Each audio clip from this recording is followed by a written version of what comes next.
Moin zusammen, herzlich willkommen zum quasi letzten Update der Serie hier. Und zwar seht ihr es schon, wir halten mal die Bahn hier an. Wir sind fast fertig. Ja, also es hat sich hier ein ganz bisschen was getan. Das heißt, also ich habe noch mal ein paar Blumen und ähnliches ergänzt. Und das Hauptupdate seht ihr hier, und zwar sind die kleinen Holzfäller eingezogen. Und dazu habe ich quasi einen Restbaum von denen, den ich hier noch hatte, etwas zerlegt. Habe also hier so die Tannenäste abgeschnitten und habe dann das Echtholz aus dem Garten hier passend zugeschnitten. Ja, wo gehobelt wird oder gesägt wird, fallen Späne, die durften nicht fehlen. Was sind das hier für Späne, die ihr da seht? Das sind echte Sägespäne bzw. Holzspäne.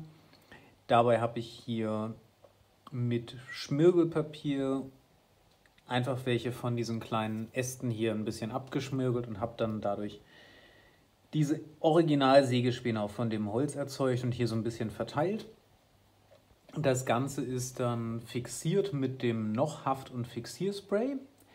Die Männchen selber habe ich natürlich festgeklebt. So, und was seht ihr hier? Wir sehen also im Endeffekt der Baum, der erstmal von seinen Ästen befreit wird. Die Äste, die großen, werden dann gelagert, die kleinen kommen weg.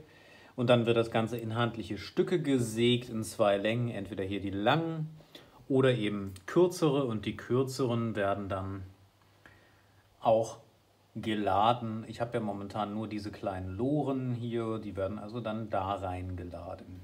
Genau, dann seht ihr auch, es gibt hier noch ein Update. Wir haben also hier jetzt einen Rangierer, der unseren Lokführer hier einweisen kann, und einen zweiten, der hier mit seiner Schmierkanne ein bisschen durch die Gegend läuft, um die Lok dann auch gleich abzuschmieren.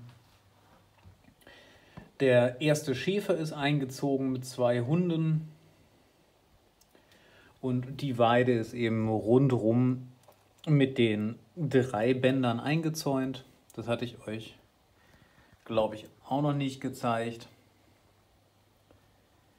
Ja, und so sieht es fürs Erste aus. Da werden jetzt noch minimale Updates kommen, aber alles, was ich jetzt mache, kann ich eben hier oben machen, denn die Anlage ist jetzt umgezogen. Und zwar ist sie jetzt im IWA-Regal eingezogen. Ihr seht das hier, so sieht es aus. Also wir haben das IWA-Regal, wir haben hier unten den normalen H0 Schattenbahnhof. Hier ist Fredhaun. Und aktuell jetzt in diesem Regalstück steht das kleine Diorama. Jetzt seht ihr aber auch, wie perfekt das passt, sowohl von der Breite als auch von der Tiefe her. Gegebenenfalls mache ich das Regal hier noch ein bisschen höher, dass hier dieser Luftraum nicht so riesig ist und man da wirklich wie in so ein kleines Bild reinschaut.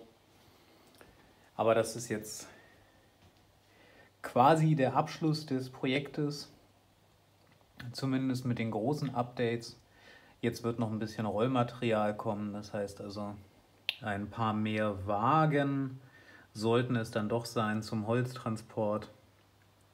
Und ich habe gesehen, es gibt von Bachmann so eine wunderbare Baldwin-Lokomotive. Das heißt, so eine kleine Dampflokomotive. Die dürfte ich ja eigentlich auch ganz gut raufpassen. Muss ich mal gucken, ob ich die irgendwie günstiger aus England hier rüber bekomme, als zu den doch recht hohen deutschen Preisen. Also für euch jetzt nochmal hier der Gesamtblick über die in Anführungszeichen Anlage. Es ist ja eher so ein kleines Diorama von der Größe her. Ich hoffe, es hat euch gefallen. Wenn ihr Wünsche, Ideen habt, was ich noch ergänzen könnte, dann schreibt es sehr, sehr gern unten in die Kommentare rein. Und ja, ich hoffe, es war jetzt nicht das letzte Projekt dieser Art, denn, das kann ich als Fazit sagen, H0e, also H0 auf N-Gleisen, ist eine coole Erfahrung, macht Spaß und vor allen Dingen kann man auf sehr, sehr kleinem Raum doch eine Menge darstellen. Das Rollmaterial, auch von der Technik her, hier jetzt in Analog, hat mich doch teilweise sehr an Z-Loks erinnert. Also ist schon ein bisschen zickiger als die normale H0, die doch echt vieles verzeiht.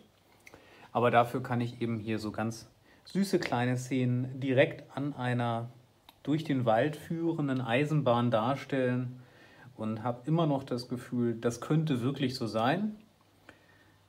Und auch von den Größenverhältnissen her könnte es wirklich so sein. Das ist ja bei einer H0 meistens doch ein massiver Kompromiss, wo man sich dann fragt, ja, das könnte ja wirklich gar nicht so sein. Das müsste ja ungefähr 20 mal so groß sein. Und bei so einer kleinen Waldbahn oder H0E-Bahn müsste es vielleicht nur 5 mal so groß sein und wirkt dadurch gleich realistischer. Ansonsten ist es eben auch ein Projekt, was man relativ schnell abschließen kann, wenn man das so klein behält oder in Modulbauweise macht. Und da hat man dann doch schnell tolle Ergebnisse. Das macht natürlich auch nochmal zusätzlich Spaß oder ist auch gerade für Einsteiger vielleicht eine coole Erfahrung, um mal reinzukommen in das Thema Modellbahn. Wenn es euch auch gefallen hat, insbesondere die ganze Serie, wie man so eine Anlage quasi von 0 auf 100 hier aufbaut, dann gebt dem Ganzen gerne auch einen Daumen hoch, damit